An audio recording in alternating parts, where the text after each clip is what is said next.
Good morning. Today we're going to be talking about organ donation vis-a-vis organ harvesting because there's been a lot said in the news and a few things just need to be cleared up in people's minds. Good morning, Dr. Bangboy. It's always a pleasure to have you on the program. Good morning, Dr. Pamela, and thanks for having me again. Good morning, Lagos.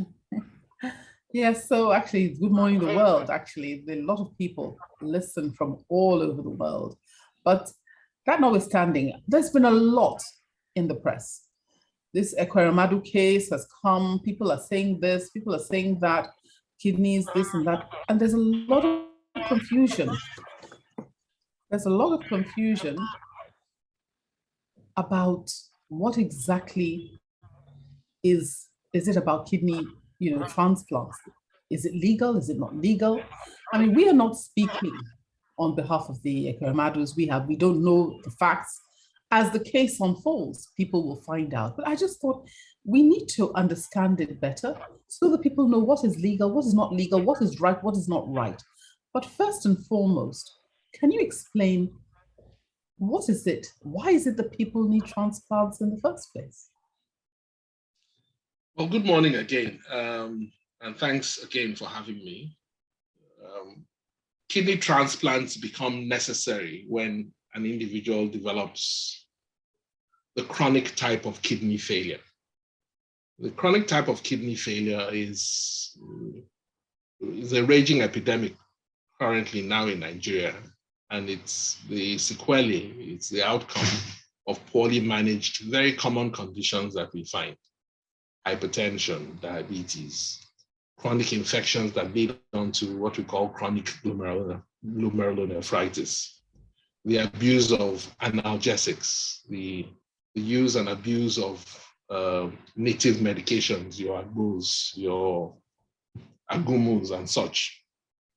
And unfortunately, in many such instances, people develop kidney failure that we don't recognize until it gets to a stage where the amount of function left in the kidney is insufficient to sustain life. And that usually is what indicates the need for what we call renal replacement therapy, which either consists of long-term dialysis, inevitably for the rest of the individual's life, or a kidney transplant. So roughly now it's estimated that every single year, about 100 for every million population of any country would develop kidney failure. We probably think that the numbers are much higher for Nigeria. And that would mean with an estimated population of about 200 million, at least 20,000 people would need transplants in Nigeria every single year. So those are the kind of figures that we're talking about. My goodness, that's a lot. So if we are looking at that number of people, what is the process? How are the kidneys transplanted? Can you explain what is the process of donation vis-a-vis, or let's talk about the process of donation first, and then afterwards you explain how the term harvesting comes to play. Okay, so if you're going to do a transplant, essentially what that means is that you're going to take a kidney from a willing, suitable, altruistic donor, and I'll explain what each one of those terms mean as we go along. And you're going to take that kidney and you're going to put it into a recipient who has kidney failure, and if not for the transplant, would more or less succumb and die from the illness. The alternative would be long-term dialysis. So the kidney needs to be donated by somebody who is willing. So it shouldn't be somebody who is being coerced or forced in any way. It needs to be somebody who is suitable. And that essentially means that the person should be compatible with the recipient in several respects. The donor should have two kidneys so that when he gives one, he can continue to survive on one. The donor should be blood group compatible with the recipient. The donor should not have an illness that could potentially in future cause a problem for his one remaining kidney. So the donor cannot be hypertensive, the donor cannot be diabetic, the donor can not have sickle cell or systemic lupus, any illness that potentially could affect the kidney. Even if the kidney function is suitable at the point of the transplant, in later life, because of the presence of such illnesses, the individual could then develop kidney failure. And the last thing you want is for that to happen in a donor. But also importantly, the donor cannot be younger than 18 years by law, and generally should not be older than 65. Although we do accept from older donors in certain circumstances, but usually those would require quite extensive evaluation to be certain that such an individual is still suitable. That donor also should not have any chronic infections that could potentially be transmitted to the recipient.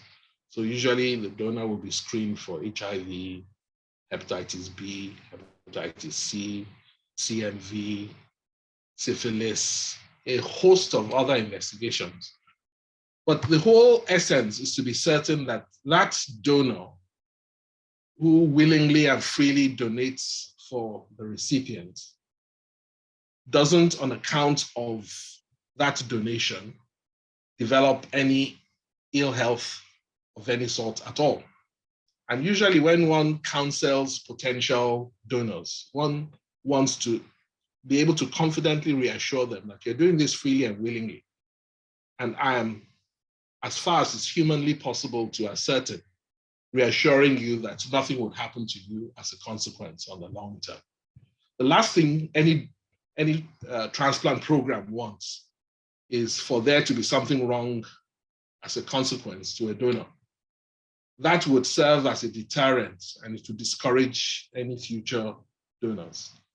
And what we do know is that, when this is done properly, in properly set up centers that follow the rules, that donors actually live much longer than non-donors in society. So in Finland, for instance, they evaluated people who over the years had donated, and they followed them up over 25 years. And what were their findings? They found that such donors actually, compared with sex-age matched controls in the society, lived longer than non-donors. And that was interesting. And that research has actually been replicated several times in various other studies done in other parts of the world.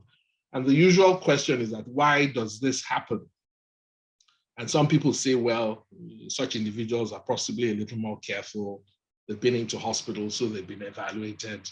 Some say the doctors are compassionate. Some even say maybe the Almighty God decides to recompense them. All these might be reasons, but that's not the major reason why such individuals live longer than non-donors in society. It's simply because by the time we are certain that this person is a suitable donor, is already a healthier person than the average person in the community. We would have excluded hypertension, diabetes, chronic infections, all the things that potentially can lead to a shortened lifespan have been excluded in such an individual. And on account of his going ahead to donate, his lifespan is not in any way or manner shortened. So it's actually quite safe. And as you know, we have done transplants for well over 22 years here in St. Nicholas Hospital. We've done well over 350 transplants successfully. And thank God, there hasn't been any issues with any one of our donors as a consequence of the act of donation. So it's always reassuring to be able to say that to a potential donor and to reassure them that nothing will happen as a consequence of their donation. So it's okay to donate a kidney if you're doing it freely and willingly. But the concern has always been with those who are doing it for commercial reasons. And I happen to have been one of a group of people who the International Society of Nephrology, the Transplant Society, and the WHO put together about 15 years ago in Istanbul. So there's a declaration known as the Istanbul Declaration. And the focus of that declaration was to establish what are the norms for organ donation. And in essence, to discourage commercial transplants, situations where people are encouraged to be paid for the act of donation, and to actually condemn it, and to actually encourage the different governments around the world to enact bills and acts that would condemn and appropriately punish anyone who, on account of wanting to, decides to receive money, or somebody who brokers for that purpose, or somebody who receives a kidney from somebody who has paid. Incidentally, now in Nigeria, such a law now exists. The recent National Health Act or bill, which has been signed into law, I think it was signed by, I believe it was President Jonathan. So that's at least not less than 7, 8 years ago now, actually specifies penalties for those who engage in such acts. And they would include penalties to the so-called recipient who receives, penalties to the donor if he's doing it for commercial reasons, and also penalties to whichever medical person is engaged in such acts. And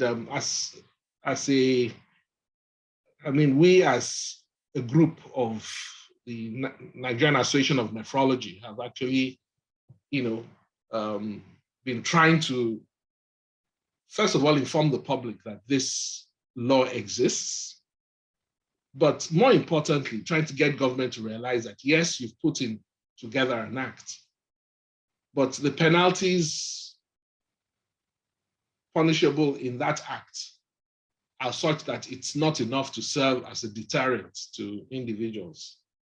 So if you as a recipient or as a donor decides to sell your kidney, in that act, the penalty for doing it is 100,000 naira and or 2 years in prison. 100,000, such an individual will just add it to whatever is asking for the cost of donating that kidney.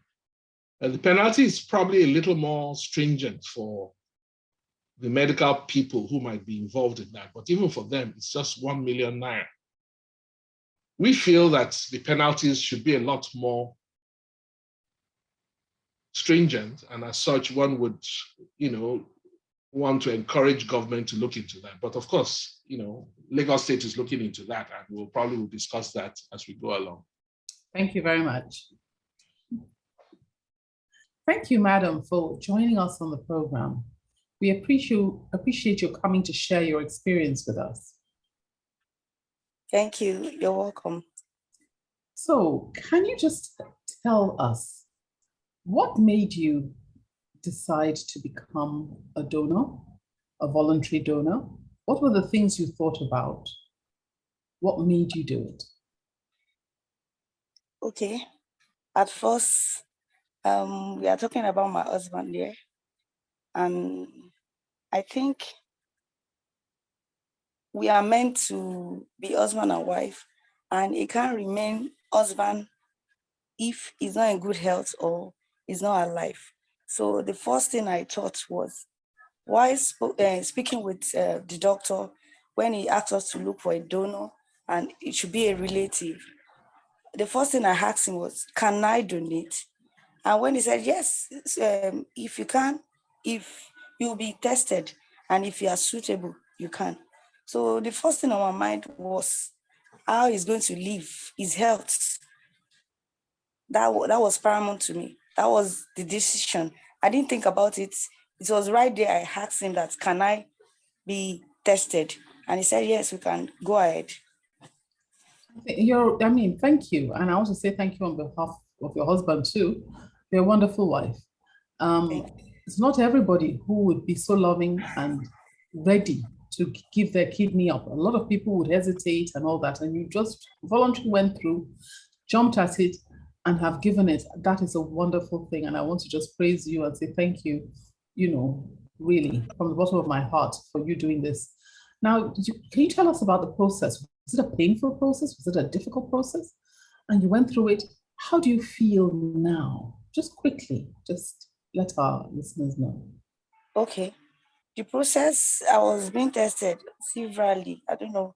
I was told by one of the lady I met while during the test, said I'll be tested from my head to toe if I'm okay and if it will not eventually be a danger to me in the future. I think that's okay. So I went through the process. It wasn't a painful thing aside from the needle that you'll be, as it's, I don't think it's, to me, it wasn't a difficult process. But during the surgery, everybody will go through pains after surgery. And now I'm back to normal. I've resumed work. Everything is normal. I've resumed my full normal life. So it's just normal thing you go through after surgery. That's all. Okay. And how long ago did this take place? And how do you feel emotionally now, you and your husband, now that you have done this? Emotionally, we are stable. We are stable. I think the process really connected us again, afresh. We are stable emotionally. It's okay. I've resumed. My life is back to normal. So Thank God. Well, yes, thank ma'am. you very much. So, if, for example, now there's somebody who is listening to us now in a similar position, what words would you say to them? I'll say don't be afraid. If you really, it's aside from me, it's my husband, but it's for somebody close to you, or you are just saving, even if you don't know the person, you are saving a life. I think that's important. To me, you are saving a life. So just go ahead, don't be afraid. Don't be afraid. When you take that huge step, at the end of everything will be okay. There is no painful. Thank you very much. Thank you so much for sharing. We really appreciate that. Dr. Bangoye, you've heard from our guest, and she's a wonderful woman who has donated her kidney to her husband, and she says she's back to work, everything is normal. And the bond between her husband is even stronger than her husband. And she had so many encouraging words. What do is this the norm? Well, this is the norm. And more so if it's done for altruistic reasons and if it is done in a center that respects the ethics and the legal aspects of kidney transplantation. Such units are usually well set up. They're usually very careful and detailed in all that they do.